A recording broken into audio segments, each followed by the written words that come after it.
Hello बच्चों, तो कैसे हैं आप लोग। आज के इस वीडियो में मैं क्लास 11 का केमिस्ट्री का रिडॉक्स रिएक्शन का एक इंपॉर्टेंट क्वेश्चन लेकर आया हूं, जो कि लिखा हुआ है एनसीईआरटी एक्सरसाइज का पहला क्वेश्चन है, फाइंड ऑक्सीडेशन स्टेट, है ना। हमें ऑक्सीडेशन स्टेट निकालना है कौन कौन से एटम का। यहाँ पे देखिए ये चार मैंने एग्जांपल दिए हुए हैं और उन चारों में जो नीचे ग्रीन कलर का जो लाइनिंग किया गया है उसी सेंट्रल एटम का आपको ऑक्सीडेशन स्टेट निकालना है ना। ऑक्सीडेशन स्टेट कैसे निकालेंगे, कैसे निकाला जाता है, तो आइए हम बता दें। ऑक्सीडेशन स्टेट निकालने के लिए जैसे पहले क्वेश्चन को हम राइज करें, पहले क्वेश्चन को राइज करें तो पहला क्वेश्चन है NaH2PO4 NaH2PO4 ना। अब हमको इसमें फास्फोरस का निकालना है क्या, ऑक्सीडेशन स्टेट। ऑक्सीडेशन स्टेट निकालना है तो कैसे निकालेंगे। सबसे पहले हम सोडियम को देख लेंगे, सोडियम का ऑक्सीडेशन स्टेट कितना होता है। तो पहली बात इतना याद रख लीजिए, सोडियम क्या है, एक अल्कली मेटल है। सोडियम एक अल्कली मेटल है। जितने भी अल्कली मेटल होते हैं, अल्कली मेटल का जो ऑक्सीडेशन स्टेट होता है +1 होता है। और अल्कलाइन अर्थ मेटल मतलब ग्रुप सेकंड के जो एलिमेंट होते हैं, मतलब जिसमें कौन कौन सा आता है, बेरिलियम, कैल्शियम,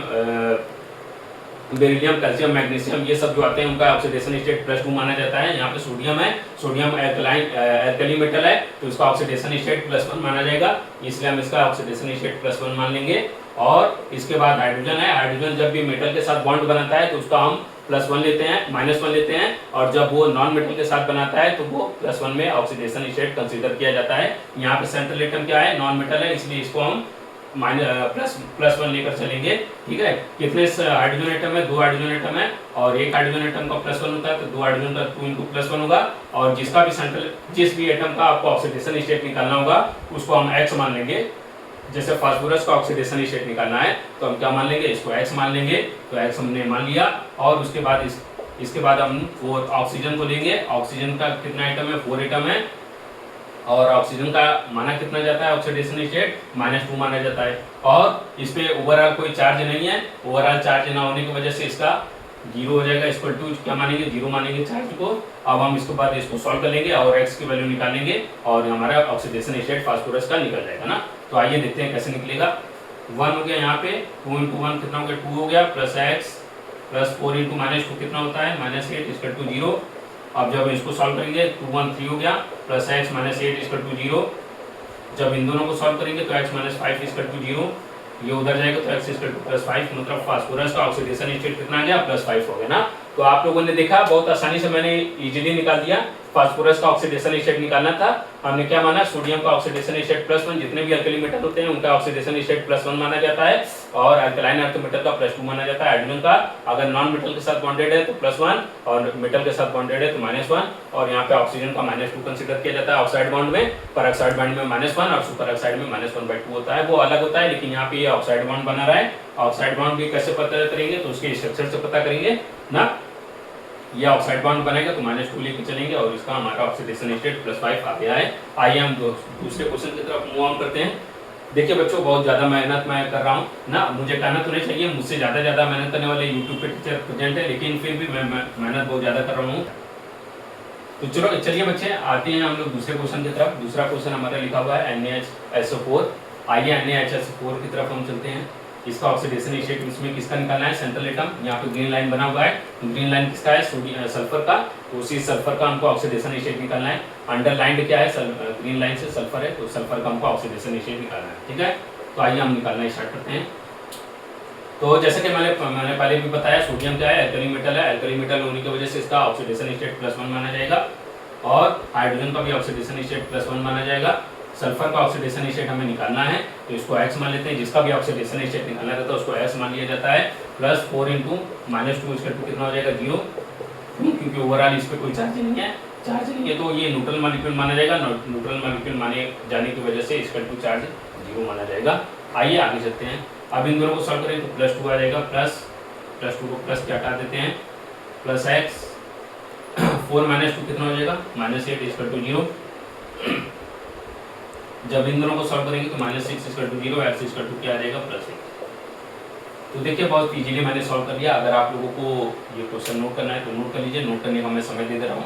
आइए नोट कर लेते हैं ना, नोट कर लीजिए। चलिए तो आगे चलते हैं बिना टाइम वेस्ट किए हम। आई होप आप लोगों ने नोट कर लिया होगा, ठीक है। चलिए हम लोग क्वेश्चन 3 पर चलते हैं।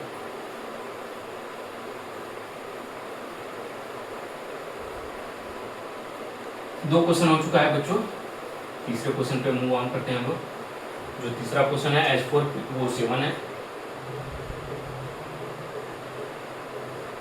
इसमें भी हमको फास्फोरस का सेंट्रल एटम का निकालना है, ऑक्सीडेशन स्टेट हमने अंडरलाइन किया हुआ है रेड मार्कर से।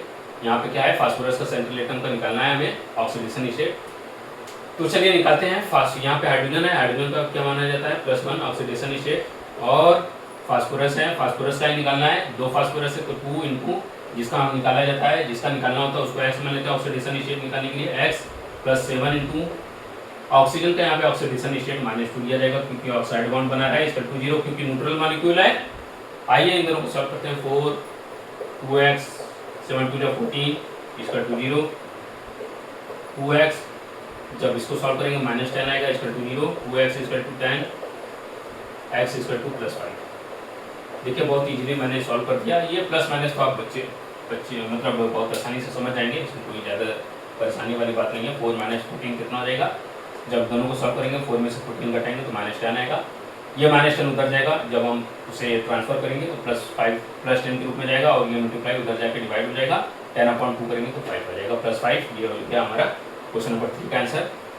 इसे भी नोट कर लीजिए, नोट करने को मैं टाइम दे दे रहा हूँ।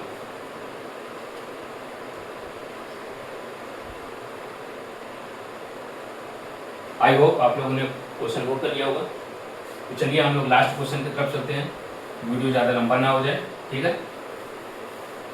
हम लोग लास्ट क्वेश्चन की तरफ एराइज करते हैं, लास्ट क्वेश्चन को सॉल्व करने की कोशिश करते हैं। जो लास्ट क्वेश्चन है वो है K2MnO4 पोटेशियम परमैंगनेट। क्या नाम है इसका, पोटेशियम परमैंगनेट। इसमें हमको किसका निकालना है, ऑक्सीडेशन स्टेट मैंगनीज का निकालना है, ठीक है। मैंगनीज का ऑक्सीडेशन स्टेट निकालना है। तो चलिए आते हैं। पोटेशियम 2 है और पोटेशियम क्या है, एल्कली मेटल है। मैंने पहले ही बता दिया है, एल्कली मेटल का +1 माना जाता है ऑक्सीडेशन स्टेट। तो यहाँ पे एल्कली मेटल होने की वजह से इसका +1 मानेंगे।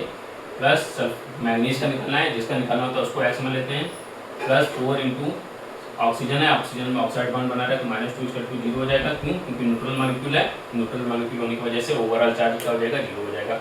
आइए सॉल्व करते हैं। 2 इंटू +1 +2 हो जाएगा, +x 4 इंटू -2 कितना हो जाएगा, -8 इसका 2 0।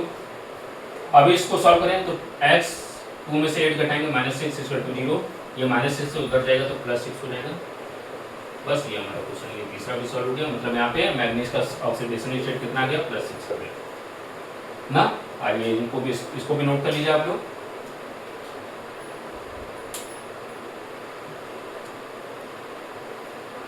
आई होप आप लोगों ने नोट कर लिया होगा।